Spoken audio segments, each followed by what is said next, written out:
পর্যায়ে বক্তব্য উপস্থাপন করবেন সিলেট ৫ আসন থেকে নির্বাচিত মাননীয় সংসদ সদস্য জনাব মোহাম্মদ আবুল হাসান। জনাব মোহাম্মদ আবুল হাসান। মাননীয় স্পিকার, আপনাকে ধন্যবাদ। প্রথমে আমি মহান আল্লাহর শুকরিয়া আদায় করছি, সাথে সাথে আমার নির্বাচনী এলাকা জকিগঞ্জ কানাইঘাটবাসীর শুকরিয়া আদায় করছি। মাননীয় স্পিকার, আমার উত্থাপিত বিষয়টা ছিল কানাইঘাট উপজেলায় পাথরকুয়ারি ছিল। বিগত সরকার পরিবেশের দোহাই দিয়ে এই পাথরকুয়ারি বন্ধ রেখেছেন।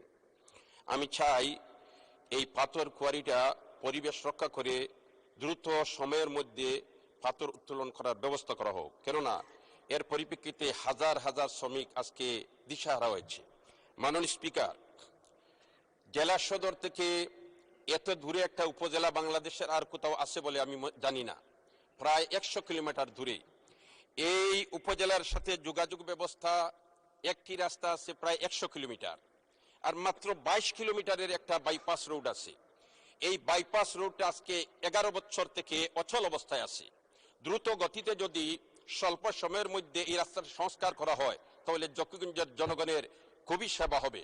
সাথে সাথে কানাইঘাটের গাজী বুরহান উদ্দিন একটা রোড আছে। মাননীয় সদস্য, আপনার নোটিশের সাথে মিল রেখে দয়া করে বক্তব্য উপস্থাপন করেন।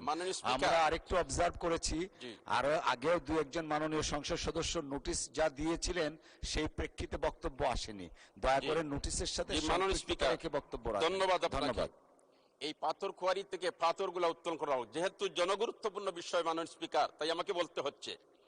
আমাদের বাংলাদেশের মানচিত্র রক্ষা করা আমাদের সাংবিধানিক দায়িত্ব, কিন্তু আবার নির্বাচনী এলাকায় সীমান্ত রেখা কুশিয়ারা নদী, এই কুশিয়ারা নদীর ভাঙ্গনের পরিপ্রেক্ষিতে বাংলাদেশের মানচিত্র পরিবর্তন হতে যাচ্ছে।